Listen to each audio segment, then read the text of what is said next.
So, today was probably the craziest ever day of qualifying that I've ever seen for the Indianapolis 500. And your pole winner for this year, Scott Dixon, with the fastest ever pole time for an Indianapolis 500 pole sitter. I guess I said pole like 5 times there. He set a 234.046 mile an hour 4-lap average, which is insane. It's only the second time ever someone's gone above 234. Obviously, Arie Luyendyk's 236 from 1996 is at this point completely untouchable, but the second fastest time from 1996, Scott Brayton, who had a 233.7 and was the pole sitter for that year, that time has been broken. So Scott Dixon holds the second fastest ever 4-lap average at the Indianapolis Motor Speedway, and the fastest ever for a pole sitter because Arie Luyendyk didn't get a run-in on pole day in 1996, and back then they had pole day was the first day of qualifying, and then the second day of qualifying was for people later on down the order. Arie got 20th with the fastest 4-lap average ever, as dumb as that sounds.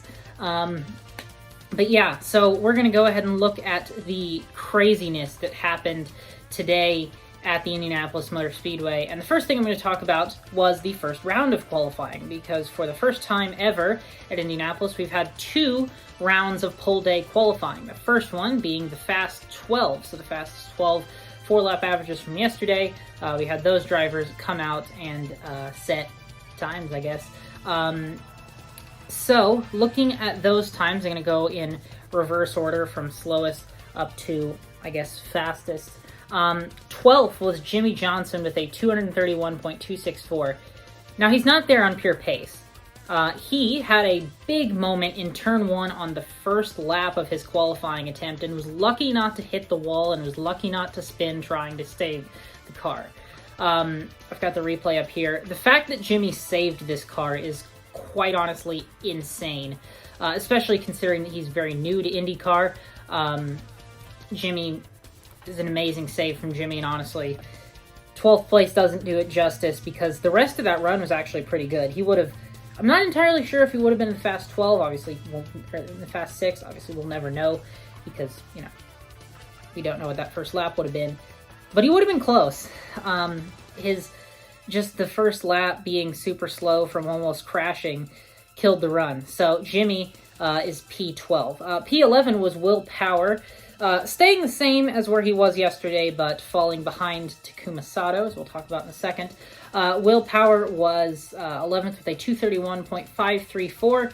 He seemed down on speed pretty much his entire run. He really didn't have a very big run at all. It seemed like he just couldn't get much speed out. Similar for Takuma Sato, who was 10th with a 231.670. Obviously, he was a little bit faster, but it was very obvious that he was not going to be contending for the pole or anything. 9th was Romain Grosjean, who on his run had a couple of moments himself, as I'll put up a replay of one of them here.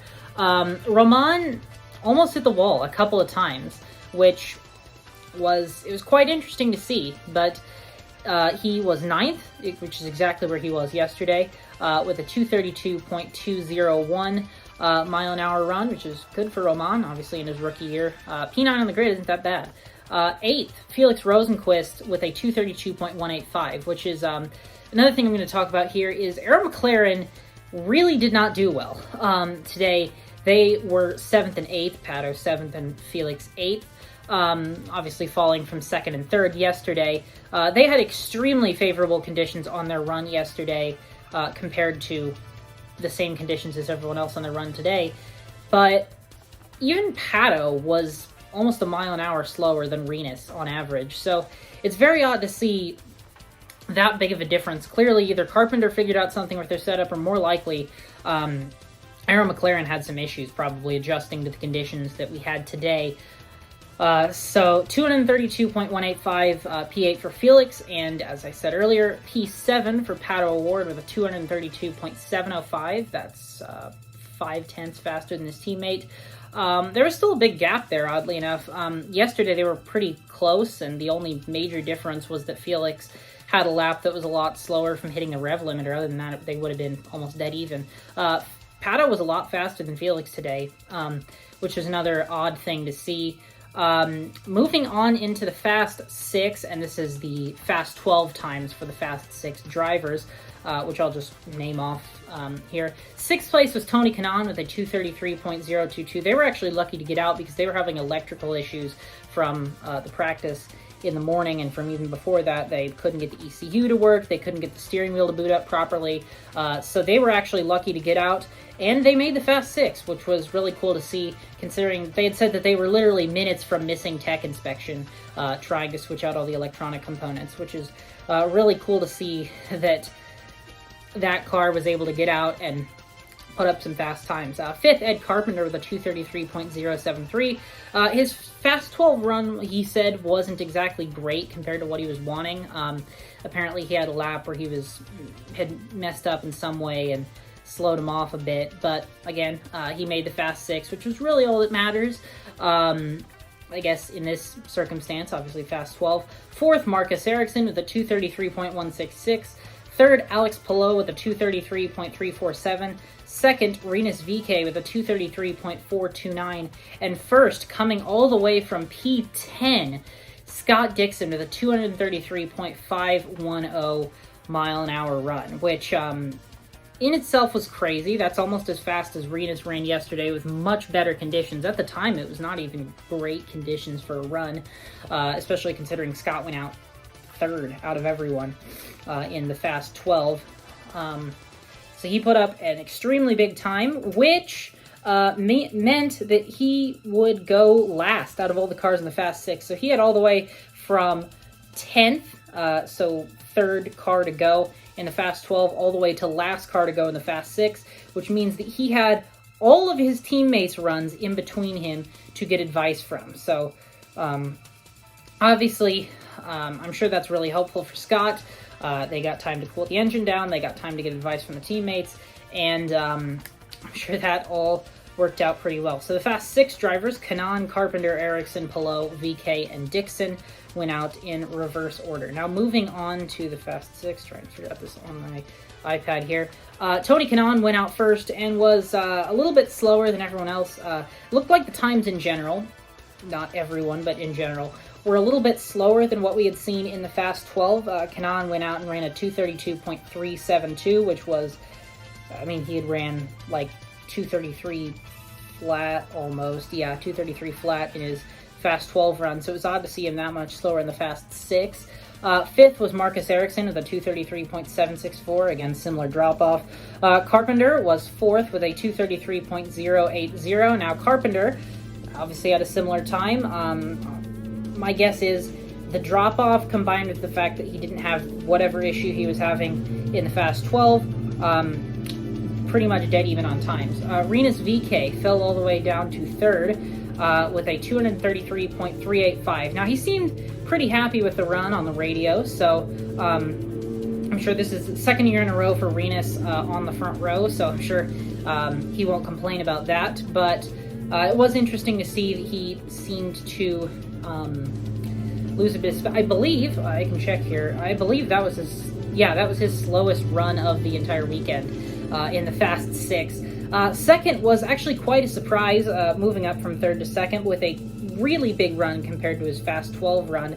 Alex Paulo with a 233.499. He had put up 234 for his first lap, and it was very obvious that he probably had whatever setup Dixon had, and he really performed very well, especially compared to what we had seen from everyone else, losing a lot of speed.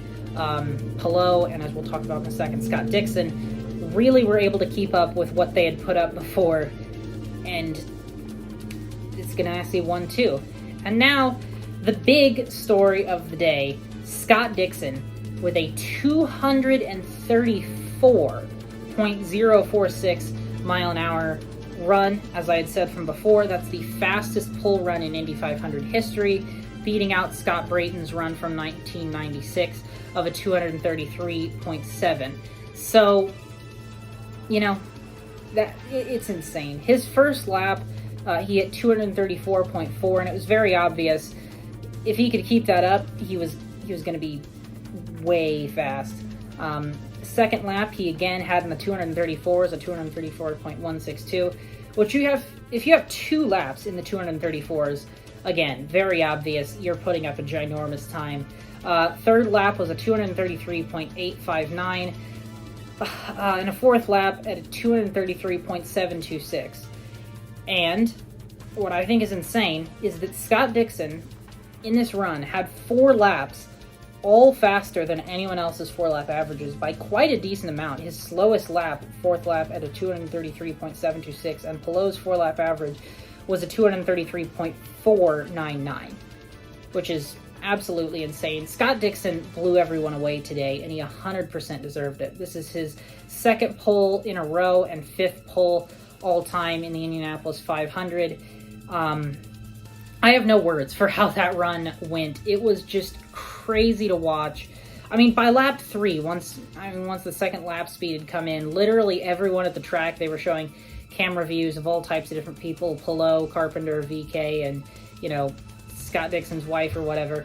Everyone there seemed to know that Dixon was going to be on pole. Unless something catastrophic happened, it was going to be Dixon's pole, and it's just insane. Like, I still have no words for it. The fact that we have gotten up to 234 mile-an-hour runs, considering last year we were in the 231s, the high 231s, it's insane that we've gotten this fast. I